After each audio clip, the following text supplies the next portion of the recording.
से जुड़ा हुआ था, यानी कि फर्स्ट पिन नंबर 1 से ये जुड़ा हुआ है। पिन नंबर 1 पे हमने कनेक्ट किया, और आप देखो कि यहाँ पे फिर से इसका कंटिन्यूटी आ गया, और मल्टीमीटर पे 0 0 है। ओके जी, तो इस पे भी ध्यान रखिएगा आप लोग, इस पे भी हमारा 19 वोल्ट आएगा। कितना आएगा? 19।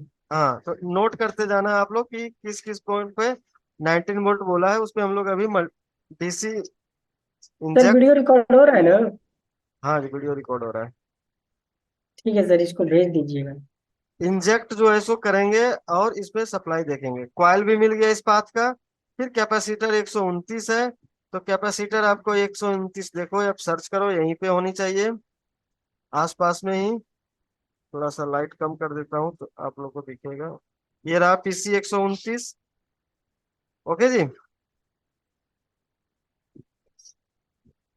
पीसी 129 है, और एफएम। चलिए आगे बढ़ते हैं। अब ये सारे कैपेसिटर फिल्टर के काम कर रहा है।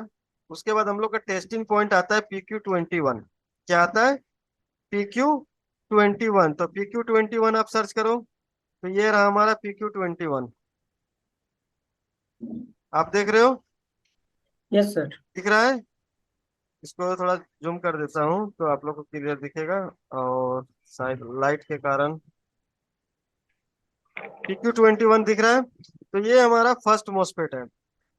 इस मॉसफेट पे क्या है, और ये मॉसफेट हमारा रिवर्स बायोस में है। रिवर्स बायोस, बायोसिंग के बारे में आप लोग को बता दिया था जावेद जी और आशीष जी की। रिवर्स बायोस क्या होता है और फॉरवर्ड बायोस क्या होता है। तो यहाँ पे ये पहले आप बताओ कि ये मॉसफेट कौन सा है, पी चैनल है या फिर एन चैनल है? पी चैनल है। पी चैनल है। कैसे पहचाने? यस सर, उसके लास्ट में वो कोडिंग नंबर से ही पहचान। कोडिंग नंबर क्या है? 35 है। 35 है। और दूसरा, 5 5। डायग्राम देख के कैसे पहचानोगे? डायग्राम देख। क्योंकि कोडिंग जो है हमेशा ये सही नहीं होता है, ये 90% ही सही है, 10% आपको गलत बता देगा। अगर आप बोलोगे प्रूफ करने के लिए, तो मेरे पास कुछ मॉस्फेट्स हैं जो उल्टा है। अगर आप 35 36 है तो वो एन चैनल में आ जाता है, यानी कि 1 3 5 7 वाले लास्ट के डिजिट वाले हैं। उसमें से कुछ ऐसे मॉस्फेट हैं जो लास्ट में तो आपको मिलेंगे, बट वो क्या है कि एन चैनल मॉस्फेट होता है। तो इसलिए हम 90% ही इसको कंसिडर करते हैं। अब ये बताओ कि स्कीमेटिक देख के कैसे पहचानोगे आप कि ये पी चैनल है या एन चैनल है? जावेद जी आप बताओ। जावेद जी लाइन पे हैं? हाँ जी। डायरेक्ट से कैसे? गेट का गेट का आपकी आवाज में वाइब्रेशन है, मैं गेट फिर का से। अंदर है। ओके जी, ये हमारा डायोड, इस डायोड का, यानी कि ये एरो का सिंबल से हम लोग पता करते हैं। आशीष फिर से जान लो।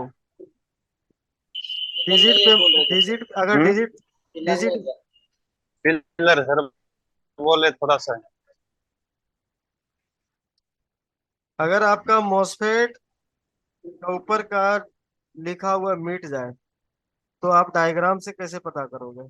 डायग्राम से हम पता कर सकते हैं, या तो फिर मल्टीमीटर से पता कर सकते हैं। 3 तरीके से पता होता है। और जब लोग काम करते हैं और डायग्राम भी ओपन नहीं करते हैं, और ना ही उसके ऊपर लिखा हुआ पे ध्यान देते हैं, सीधा मल्टीमीटर उठाते हैं और चेक करते हैं कि ये पी चैनल है या फिर एन चैनल है। तो अभी हमारे पास स्कीमेटिक है, तो हम लोग पहचानेंगे कि स्कीमेटिक से अगर इसका एरो सिंबल अंदर की ओर जा रहा है तो ये पी चैनल है।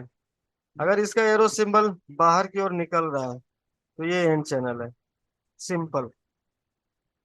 ओके जी, ये अगर आप देख रहे हो यस एरो सर। का सिंबल, तो आपका अगर अंदर की ओर पहुंच रहा है तो वो पी चैनल है, और बाहर की ओर निकल रहा है तो वो एन चैनल है।